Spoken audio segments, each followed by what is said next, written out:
Greetings. So in this video we are going to look at a brief look through on the origin of Vedas, the genesis of the Vedas. So let's start off from scratch, right? For a moment, just empty any perception or any opinion you have or have been caring about the Vedas and just look at the existence as how it is.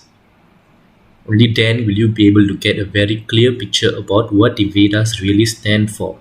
Because currently there's a huge misconception on the Vedas. So now, primarily, sound energy governs the universe, right? If we look, the entire universe is a reverberation. The existence, whatever you see, is reverberating. Right, even at the subtlest atomic level, everything is vibration. And to say that vibration is absent, which we refer to as the state of absolute zero, which we only see in theory, is impossible. It is something which cannot happen in reality. So in other words, there is nothing which is devoid of a reverberance. So when there is a reverberation, there is a bounded sound. Sound energy is the very manifestation of reverberation and verily the very manifestation of the universe. The universe is just an amalgamation of vibrations. Now, vibration is what we hear as sounds. Ordinary humans can only perceive sounds within a very, very limited range, which is between 20 to 20,000 hertz. Your pet dog or cat may hear sounds which you may not be able to perceive. You may hear the car that's running, or the fan, or your TV, but there are many other aspects or dimensions of sound within your very own environment which you fail to perceive, right? So keep that as the basic quota. Now, number two, and since time immemorial, advanced beings have always walked the planet. When I say advanced beings, that should hint at these are beings which held superhuman possibilities, a very elevated consciousness which is a little beyond human.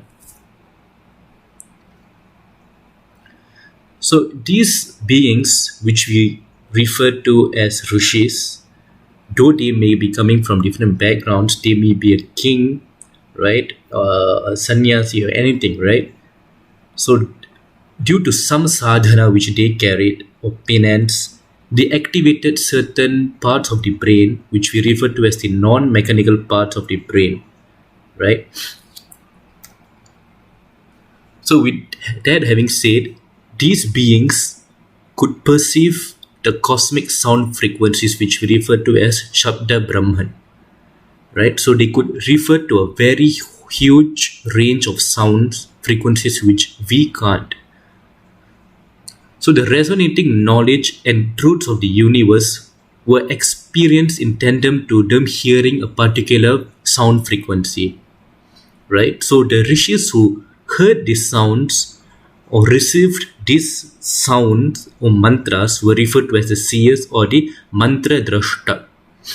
And we can see a picture here which lists a few, I would call this a few because this list is larger than what we see here. This is just an example of a few names of women who actually downloaded the mantras which you find in the Rig Veda. So the rishis who received and revealed verses which you find in the Rig Veda. For example, the Rishika Bhagambrani, right? She revealed the verses which you find as Devi Suktam in the Rig Veda. It also indicates as to how women are in no way prohibited to learn the Vedas because the very verses you receive, you chant were received by women. Now that also says that Vedas are not Sanskrit. They are not composed in Sanskrit. In fact, they are not even composed. So linguistic Sanskrit was formed based on the sounds received as the Vedas, right? Not the other way around. Samskrita was born out of Vedas and not the other way around. And the language, the so-called term, if we have to use for the Vedas, has only been referred to as the Vaidika Bhasha or Chando Bhasha, right? Why Chando Bhasha? Because the Vedas were received, the sounds were received in frequencies. The sounds were received in few criterions. So they were received in three main different pitches. One is a very high pitch, number two, a very low pitch, number three, a middle pitch. And this is why you have these three pitches, the Udata, Anudata, and Varita. When you're reciting the Vedas have intonations because of this, because this is the skeleton structure of the sounds which are received by the sages. And also each of the mantra, the sound form was somehow laid in a particular plate. We can put an analogy. Imagine this skeleton of mantras which are appearing in three different pitches being served on a plate which we call as the chandas, which is the meter, a particular length for the particular verse, right? And these aksharas, the sounds like ka, gha, which represent the sound of the intonations, serve as a marking for the representative, a code for each of the intonations that they used that appear in the Vedas, right? For example, when we say Gananaam, you see that the lower pitch is indicated by the ga in Gananaam. Gananaam, and the Dirghasvarita is indicated by the sound naam. Right? So this is how the aksharas, the sounds, represent the intonations, the swaras are represented by the sounds. So it is an offense to say that the Vedas are Sanskrit. Now, just think of it this way.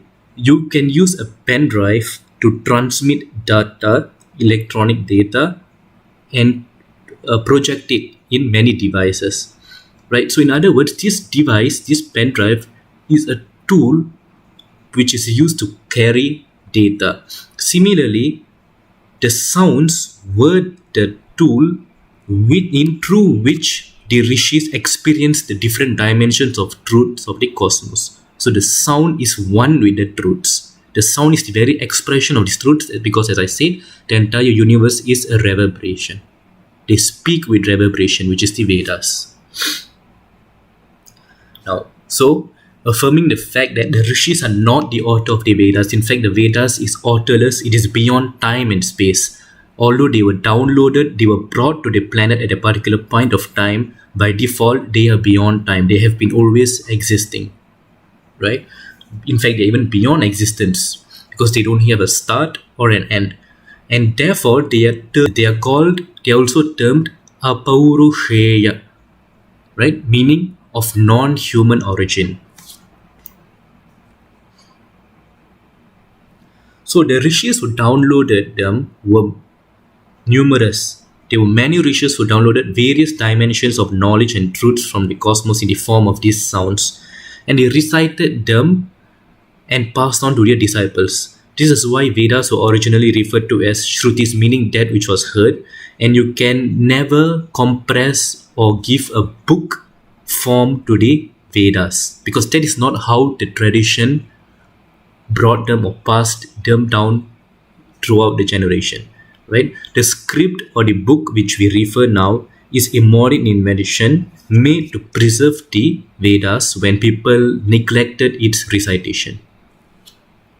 So traditionally there were no script, they were just chanted, because that was how the sounds were heard by the rishis, and they transmitted the same to the disciples. Just as how the truths were experienced in the form of sounds, reciting these very sounds enabled one to experience the very truths of the cosmos experienced by the sages. For example, Sri Rudram was downloaded by King Aghora, a Raja Rishi, when he went into penance upon foreseeing a calamity that would befall his kingdom, and he got the Sri Rudram. The sounds of Sri Rudram were perceived by him, as a solution.